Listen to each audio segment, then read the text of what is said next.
Hello friends, आज के lecture में हम जानने वाले हैं वैशेज्य कल्पना के पंचविध कल्पना के अंतर्गत आने वाला टॉपिक चूर्ण कल्पना। चूर्ण कल्पना की परिभाषा क्या है, चूर्ण की मात्रा क्या है, उसका डोसेज कितना है, चूर्ण के प्रकार क्या है, चूर्ण में भावना द्रव्य का महत्व क्या है, चूर्ण में अनुपात का क्या महत्व है और कुछ महत्वपूर्ण चूर्ण जो रूटीन क्लिनिकल प्रैक्टिस में यूज होते हैं उसके बारे में हम आज के लेक्चर में जानने वाले हैं। तो शुरू करते हैं आज का टॉपिक चूर्ण कल्पना। शारंगर संहिता के मध्यम खंड में चूर्ण की परिभाषा ग्रंथकारों ने बताई है कि चूर्ण किसे कहते हैं। तो जान लेते हैं। अत्यंत शुष्कम एतद्रव्यम सुपिष्टम वस्त्रगालितम तस्यात् चूर्णम रजः शोधः, ऐसा चूर्ण की परिभाषा शारंगर संहिता के मध्यम खंड में दी गई है। अत्यंत शुष्क काष्ठाौषधि को बारीक कूटकर पीसकर फिर वस्त्र से उसको फिल्टर करने की ओवरऑल प्रोसेस को सिंपल भाषा में चूर्ण कहते हैं। जैसे कि हमने कुछ काष्ठाौषधियां लेके आए और उसको फाइन कर लिया, फाइन करने के बाद उसको अच्छे वस्त्र के थ्रू फिल्टर करना है, तो जो कुछ प्रोडक्ट अपने को मिलता है उसे हम चूर्ण कहते हैं। तो आजकल जो बड़ी बड़ी कंपनियां हैं उसमें चूर्ण कैसे बनाया जा सकता है उसके बारे में हम जान लेते हैं।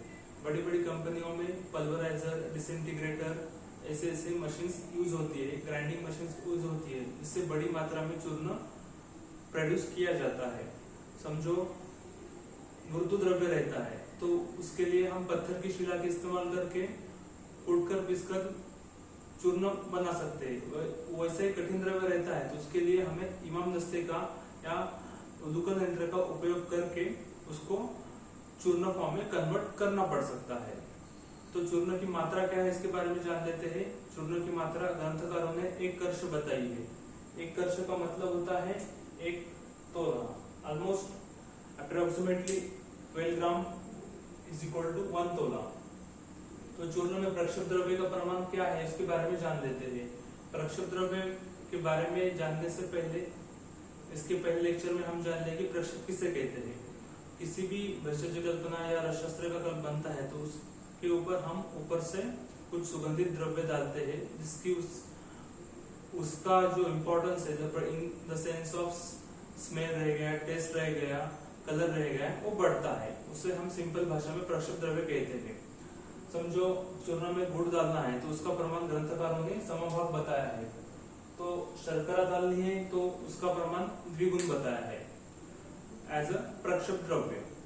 तो आप जान लेते हैं कि उस चूर्ण समझो पेशेंट को देना है तो पाउडर फॉर्म में देते समय अनुपान क्या रहना चाहिए।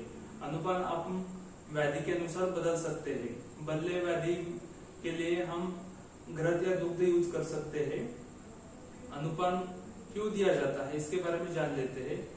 फॉर एग्जाम्पल समझो जल पे तेल का बिंदु गिरता है तो जिस तरह से फास्टली फ्लोट होता है एंड स्प्रेड होता है, उसी तरह चूर्ण के साथ हम व्हीकल जैसे अनुपान का इस्तेमाल करते हैं तो उसी तरह चूर्ण हमारे बॉडी में हमारे जो कुछ टिश्यूज है, सेल्स है, उसके तरफ अच्छी तरह से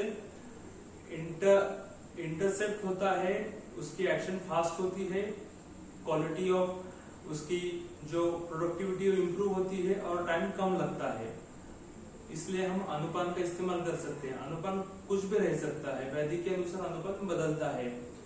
आप जान लेते हैं चूर्ण में भावना द्रव्य कितना प्रमाण में रहना चाहिए। इसके बारे में ग्रंथकारों ने बताया है कि जितना द्रव्य में चूर्ण अच्छी तरह से घुल जाए उतना भावना द्रव्य का प्रमाण रहना चाहिए।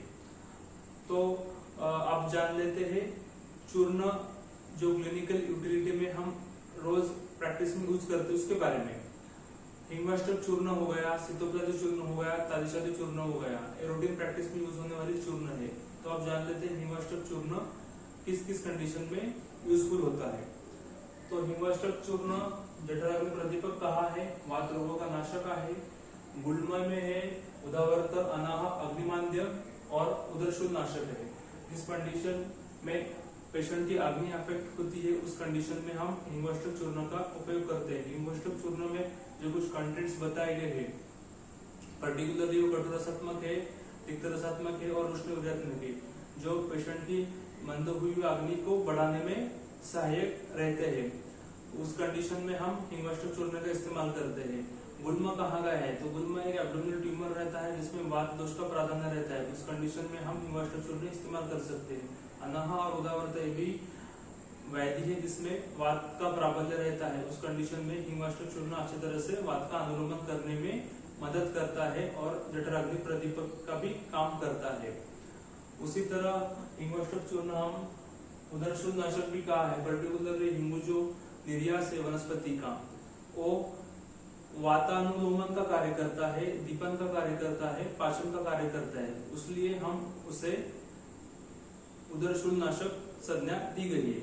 अब सीतोपलादी चूर्ण के बारे में जान लेते हैं। सीतोपलादी चूर्ण में शर्करा सबसे ज्यादा प्रमाण में सीता बताई गई है। सीतोपलादी चूर्ण राजक्षमा रोगाधिकार चरक संहिता में बताया गया है। पर्टिकुलरली विविध प्रकार के श्वास, काश, क्षय, शोष व्याधि में सीतोपलादी चूर्ण का अच्छी तरह से इस्तेमाल होता है। सीतोपलादी चूर्ण में शर्करा जो शीत वीर्यात्मक कही गई, इसलिए हम उसको हस्तपादतलतः, जिसे हम कहते हैं कि burning sensation all over the body, उस कंडीशन में हम सीतोपलादी चूर्ण का इस्तेमाल कर सकते हैं।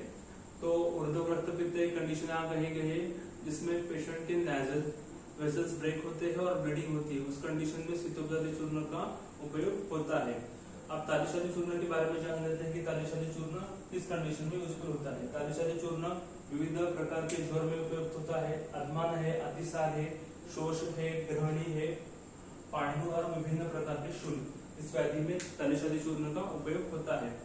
यहाँ पे जान लेते हैं कि ग्रहणी किसे कहते हैं। ग्रहणी एक ऐसी एब्डोमिनल कंडीशन है जिस कंडीशन में पेशेंट को फ्रीक्वेंटली लूज मोशंस होते हैं और उसकी डाइजेस्टिव कैपेसिटी अफेक्टेड होती है। उस कंडीशन में तालिशादी चूर्ण के जो कुछ द्रव्य कटुरसात्मक है, तिक्त रसात्मक है, वो पेशेंट का अग्नि प्रदीप्त करने में और स्तंभन कराने में मदद करते हैं। तो उस कंडीशन में हम तालिशादी चूर्ण यूजफुल मानते हैं। और यहाँ पांडु भी कहा है, जैसे हम कहते हैं कि एनीमिया, जिस कंडीशन में पेशेंट का एचबी परसेंटेज कम होता है, उस कंडीशन में भी हम तालिशादी चूर्ण का इस्तेमाल कर सकते हैं। तालिशादी चूर्ण में जो कुछ द्रव्य बताए गए हैं उसके बारे में हम एक लिंक शेयर करेंगे। तालिशादी चूर्ण के कंटेंट्स के बारे में आप वहाँ पढ़ सकते हैं। तालिशादी चूर्ण हम विविध प्रकार के शूल में भी इस्तेमाल करते हैं, particularly all over the body pain की कंडीशंस में। ओवरऑल लेक्चर चूर्ण कल्पना का आज कंप्लीट होता है।